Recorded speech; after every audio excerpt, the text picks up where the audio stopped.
સુરેન્દ્રનગરના ₹6,96,025 કરોડના 12 વિકાસ પ્રકલ્પોના લોકાર્પણ ખાસ મુહૂર્ત કરાયા.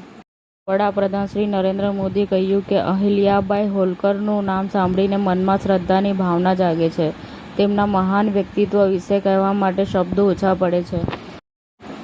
સંરક્ષણ સચિવ રાજેશ કુમારે કહ્યું કે સંરક્ષણ મંત્રાલયે સંરક્ષણ ખરીદી માટે સમયમર્યાદામાં નોંધપાત્ર ઘટાડો કર્યો છે. ગુજરાતમાં કોરોનાના કેસમાં અચાનક ઉછાળો, એક જ દિવસમાં 68 કેસ જોવા મળ્યા. કેજરીવાલે ગુજરાતમાં આવીને ભાજપને ખુલ્લો પડકાર આપ્યો. ગોપાલ ઇટાલિયનને ખરીદીને બતાવો, હું રાજકારણ છોડી દઈશ. ભારતના chief of defence staff general Anil ચૌહાણે કહ્યું કે ભારતે પાકિસ્તાન તરફ ઘણી વખત મિત્રતાનો હાથ લંબાવ્યો છે, પરંતુ પાકિસ્તાન તરફથી અમને હંમેશા દુશ્મનાવટ મળી છે. રાજકોટના શાપરમાં 5 શ્વાને હુમલો કરતા 7 વર્ષના બાળકનું મોત નીપજ્યું. સુરેન્દ્રનગર ખાતે જુમ્મા મસ્જિદમાં ભારત સરકાર દ્વારા નવનિયુક્ત થયેલ નોટરી સાહેબશ્રીઓનું સત્કાર સમારંભ તમામ જમાત તરફથી કરવામાં આવ્યું.